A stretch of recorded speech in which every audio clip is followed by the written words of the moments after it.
Bonjour, c'est Sandrine. Je suis très contente de vous retrouver pour l'enregistrement de cette vidéo qui correspond, comme chaque semaine, à l'article de blog que j'ai publié le jeudi. Donc, alors, dans cet article de blog, je vous présentais la NUPS ou comment le paysage politique français évolue. Et j'ai pensé que cet article serait intéressant pour vous afin de comprendre quels sont les enjeux politiques actuels en France en cette période d'élection. On vient d'avoir une élection présidentielle et on va avoir dans quelques semaines une autre élection qui s'appelle l'élection législative.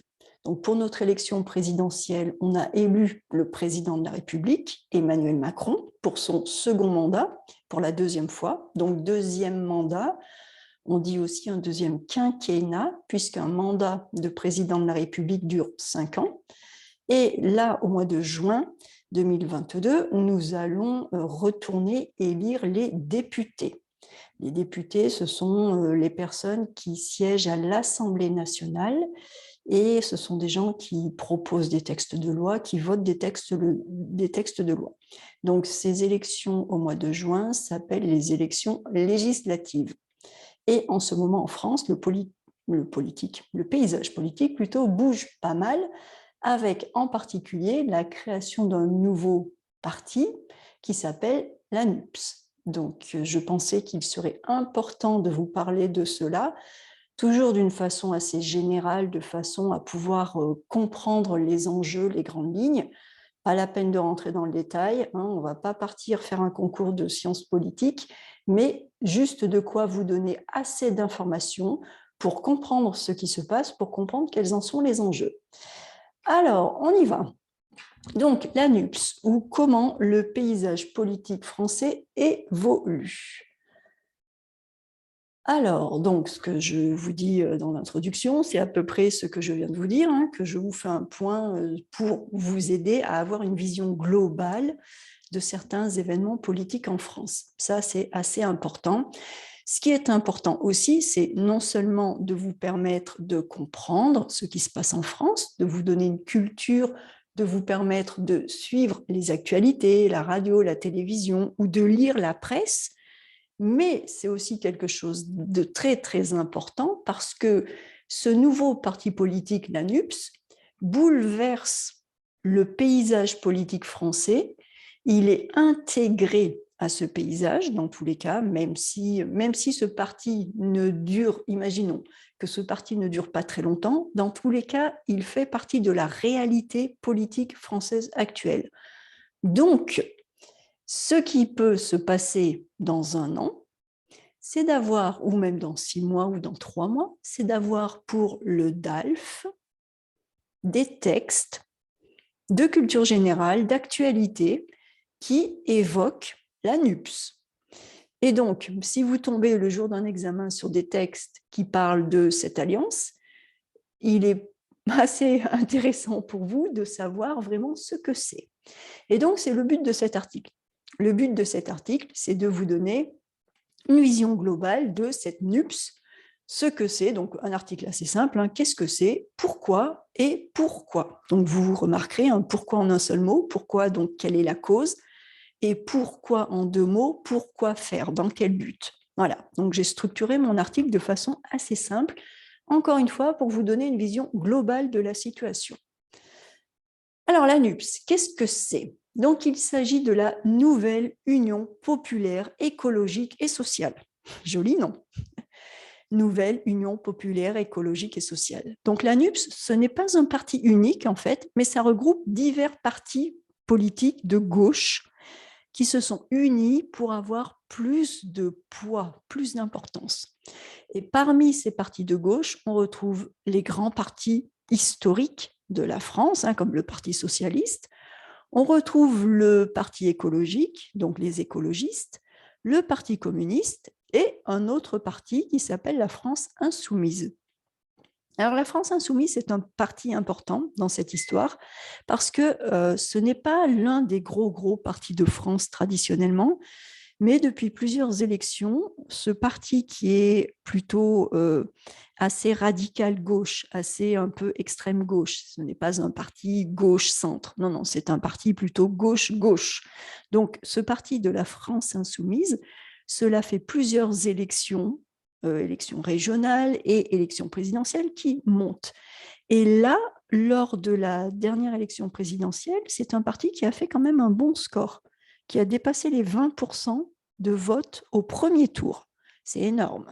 Donc, la France insoumise, c'est un petit parti, mais qui commence à devenir très important, alors qu'un parti comme le Parti socialiste, qui est un parti historiquement très fort, eh bien, le Parti socialiste, aux dernières élections présidentielles, au mois d'avril 2022, ce parti a fait, je ne sais plus, c'était aux alentours de 5%, mais je ne sais plus si c'était juste au-dessus ou juste au-dessous, enfin quelque chose, mais un score absolument pitoyable, un tout petit score ridicule pour un parti qui autrefois, avant, était aussi important.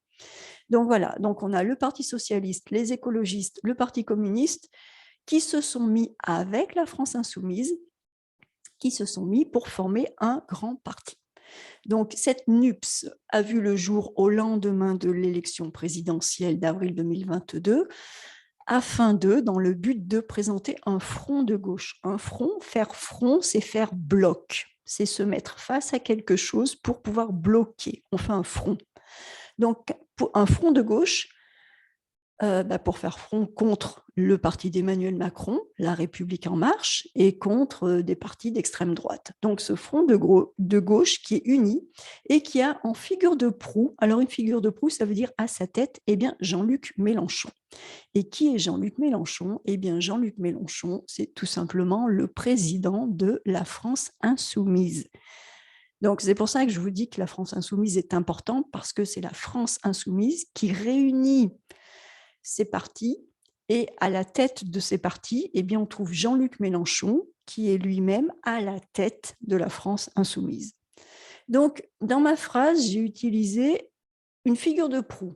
Alors, une figure de proue, ça veut dire que c'est quelqu'un qui est à la tête, qui est en avant, qui est un peu le leader. Mais au sens premier du terme, une figure de proue, c'est sur les anciens bateaux, sur les navires, les voiliers, il y avait souvent une sculpture à l'avant. Alors souvent une jolie fille, hein, ou une sirène. Une sirène. Eh bien voilà, être une figure de proue, c'est vraiment l'idée d'être devant, d'être en avant et d'être remarquable et d'être remarqué. C'est une figure de proue. Hein. Donc, quand je vous dis que Jean-Luc Mélenchon est la figure de proue de la NUPS, ça veut dire en quelque sorte qu'il est le chef, c'est le premier, hein, le personnage le plus important. Et Jean-Luc Mélenchon, eh bien, le voici. C'est ce monsieur-là. Et depuis qu'il a réussi à créer la NUPS, voilà, hein, le NUPS, on voit ici un peu le sigle, eh bien Jean-Luc Mélenchon répète dans les médias qu'il veut devenir le prochain Premier ministre lors des élections qui arrivent là au mois de juin. Donc, ce qui se passe en ce moment en France, c'est assez important sur un plan politique, parce que cela faisait des années et des années et des années que les partis de gauche n'arrivaient jamais à se mettre d'accord, qu'ils étaient éclatés, chacun dans son coin, et là, ils s'unissent. Et ça, c'est quelque chose de tout à fait nouveau et de remarquable. Donc, est-ce qu'ils vont arriver à gagner leur pari et gagner les élections? On ne sait pas, mais pour l'instant, ils sont arrivés à s'unir. Et déjà, ça, c'est énorme. Alors, la NUPS, pourquoi? Pourquoi? Alors, l'une des causes de la création en urgence de cette alliance des partis de gauche, hein, effectivement en urgence, hein, au lendemain de l'élection présidentielle, eh bien, elle est à chercher justement dans cette élection présidentielle du mois d'avril dernier, parce que, en effet, la gauche a une fois de plus, et oui, malheureusement, hein, une fois de plus, présenté plusieurs candidats. Ce qui se passait, c'était typiquement toujours la même chose. Donc, la gauche, tous les partis de gauche présentent chacun leur candidat. Et donc, c'est fragmenté, c'est éclaté. C'est l'inverse du front de gauche. Le front, c'est l'union. Et là, avant, c'était fragmenté et éclaté. Et donc, le problème, c'est que chacun de ces candidats, eh bien, il a fait campagne, il a fait sa campagne présidentielle, il est allé sur le terrain, il a rencontré des gens. Donc, il a fait campagne dans son coin pour lui-même. Donc, il a jeté beaucoup de force dans la bataille, beaucoup d'énergie, mais toujours dans son coin, toujours pour lui-même. Et donc, au final, la gauche n'a pas pu accéder au second tour de l'élection présidentielle à cause du trop grand nombre de candidats. Les voix se sont dispersées, diluées, perdues, et ça a abouti, il y a eu un duel Emmanuel Macron-Marine Le Pen. Alors, le duel Macron-Le Pen, c'est le même qu'en 2017. Voilà, Macron-Le Pen, Macron qui a déjà été élu. En 2017, il avait gagné contre Marine Le Pen, et en 2022, rebelote, je vous expliquerai cette expression un jour, rebelote, c'est-à-dire, hop, c'est la même chose. Eh bien, rebelote en 2022, la même chose qu'en 2017, on a encore un duel Macron-Le Pen. Voilà. Et dans ce duel Macron-Le Pen, eh bien, c'est Emmanuel Macron qui a gagné. Donc, ça a été cette fois-ci une sorte d'électrochoc pour les partis de gauche parce qu'ils ont réalisé que s'ils avaient été unis, avec les 20% de la France insoumise, plus les voix du Parti socialiste, plus les voix des écologistes, plus les voix des communistes, s'ils avaient été unis, eh bien, ils auraient probablement pu accéder au second tour. Vous notez cette jolie hypothèse sur le passé.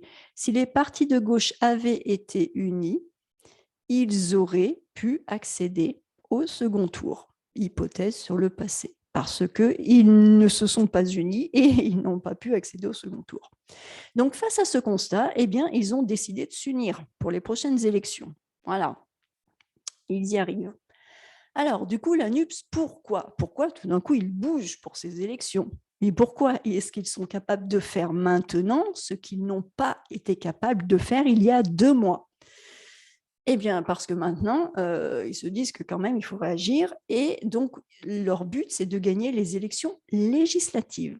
Donc, les élections législatives, comme je vous l'ai dit, donc ces élections qui se dérouleront au mois de juin. Et eh bien, ces élections ont une très forte importance, c'est que si un parti politique remporte les élections législatives, il bénéficie de l'Assemblée, enfin de l'Assemblée non, mais de la majorité à l'Assemblée nationale. Ça, c'est important. S'il y a un parti majoritaire qui se dégage à l'issue, à la fin du scrutin, c'est-à-dire du scrutin du vote, si un parti a une majorité à l'issue du scrutin, à la fin du vote, eh bien, il devient majoritaire à l'Assemblée nationale. Et l'importance de l'Assemblée nationale, c'est que ce sont des députés, et ces députés, ce sont les gens qui représenteront les Français, le peuple français à l'Assemblée nationale. Ce sont les gens qui proposent et qui votent des lois. Ce sont des gens qui proposent des textes de loi, qui rédigent des textes de loi, qui discutent, qui débattent et qui votent. Donc, ce sont des gens qui sont très importants parce que, en fonction du parti qui gagne ces élections, eh bien, ce parti qui gagne les élections va influencer des lois qui iront en faveur ou contre le gouvernement, enfin la politique d'Emmanuel Macron. Et ce sont des élections qui sont donc très importantes pour la gouvernance du pays. La gouvernance, c'est la façon de gouverner. Où va le pays?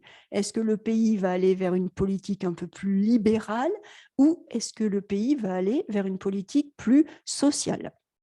Pour l'instant, avec Emmanuel Macron et son parti, La République En Marche, qui sont majoritaires, on va vers une gouvernance plus libérale. Et ce que voudrait la NUPS, tous ces partis de gauche, c'est avoir une gouvernance plus sociale. Donc là, les enjeux au niveau de l'Assemblée nationale, les enjeux sont considérables, très importants, parce que le parti qui devient majoritaire à l'Assemblée nationale ou qui a beaucoup de députés est un parti qui peut influencer la politique, les décisions des 5 prochaines années. C'est pour cela que la NUPS a été créée. La NUPS a été créée pour mettre toutes les forces de gauche ensemble de façon à faire front contre la République en marche, contre le parti d'Emmanuel Macron.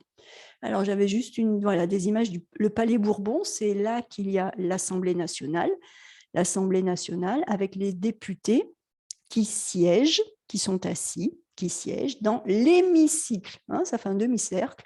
Et c'est là qu'ils discutent et qu'ils votent les lois. Donc, c'est très important. Ces élections, c'est très, très important. Voilà, si un parti remporte les élections législatives, il bénéficie de la majorité à l'Assemblée nationale.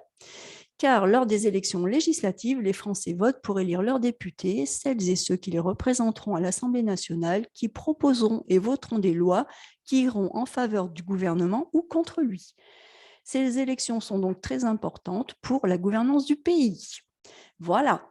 Et en présentant une coalition, c'est-à-dire une alliance, un groupement des partis de gauche, la NUPS espère emporter suffisamment, beaucoup de sièges de députés pour menacer, pour être une menace, pour menacer le parti d'Emmanuel Macron, la République en marche, et pourquoi pas le forcer à choisir un nouveau Premier ministre de gauche, qui serait peut-être, qui fait envie à Jean-Luc Mélenchon. Jean-Luc Mélenchon a très envie de devenir le prochain Premier ministre. Donc, à changer, si effectivement on arrivait avec un Premier ministre de gauche, eh bien, cela obligerait de changer complètement de cap politique, parce qu'on passerait d'une politique libérale à une politique plus sociale. Donc, voilà, c'est très important parce que l'enjeu de ces élections législatives est important. Et l'avènement, ça veut dire la création de la NUPS, l'est tout autant. C'est tout aussi important parce que pour une fois, les partis de gauche sont arrivés à peu près à s'entendre. Bon, c'est quand même pas tout rose. Mais c'est très important parce que là, il y a un grand pas qui a été fait dans le monde politique français. Et c'est pour cela que je voulais vous en parler, parce qu'il est fondamental que vous compreniez ce qui se passe. En tant qu'étudiant de français de niveau perfectionnement, vous devez être informé des grandes lignes sociales, politiques, culturelles, de tout ce qui se passe en France. Et là, la NUPS, ces élections législatives qui arrivent, c'est très, très important. D'accord ? Donc voilà ce que je dis. Ce que je dis, c'est que comme c'est un phénomène assez important, ça pourrait avoir une place de choix dans la presse et les médias et ça pourrait se trouver innocemment glissé dans l'un des textes du DALF aux prochaines sessions. Donc, avoir une vision du pourquoi et du comment, ça vous aidera à mieux comprendre l'actualité française ainsi que les documents authentiques qui vous seront proposés. Alors attention, vous n'avez pas besoin de devenir expert, d'accord ? Le DELF ou le DALF, ça reste un examen qui est généraliste, mais qui demande tout de même d'avoir une certaine culture générale et une connaissance de la société française. Donc voilà, chose faite, grâce à cet article, je l'espère. La vidéo, je suis en train de l'enregistrer, donc je ne vais pas vous dire d'aller voir la vidéo. Si vous êtes arrivé jusque-là, c'est que vous avez regardé la vidéo. Félicitations. Mais voilà, pas besoin d'être expert. Si cela vous intéresse, vous pouvez aller lire des articles, vous pouvez creuser. Moi, je vous ai donné la base, je vous ai donné les noms importants, je vous ai expliqué pourquoi, ce que c'est, dans quel but. Vous avez vraiment de quoi vraiment faire face si d'autres références apparaissent dans des textes. Voilà, donc je reviens. Moi, j'ai fini de parler. J'ai presque fini de parler, il me reste à vous dire au revoir. Donc, j'espère que cet article vous a aidé. Si vous avez des questions ou besoin d'autres informations, n'hésitez pas à me les demander en commentaire et je verrai ce que je peux faire pour vous faire une prochaine vidéo. Sur ce, je vous souhaite une excellente semaine et je vous retrouve très, très bientôt. Au revoir.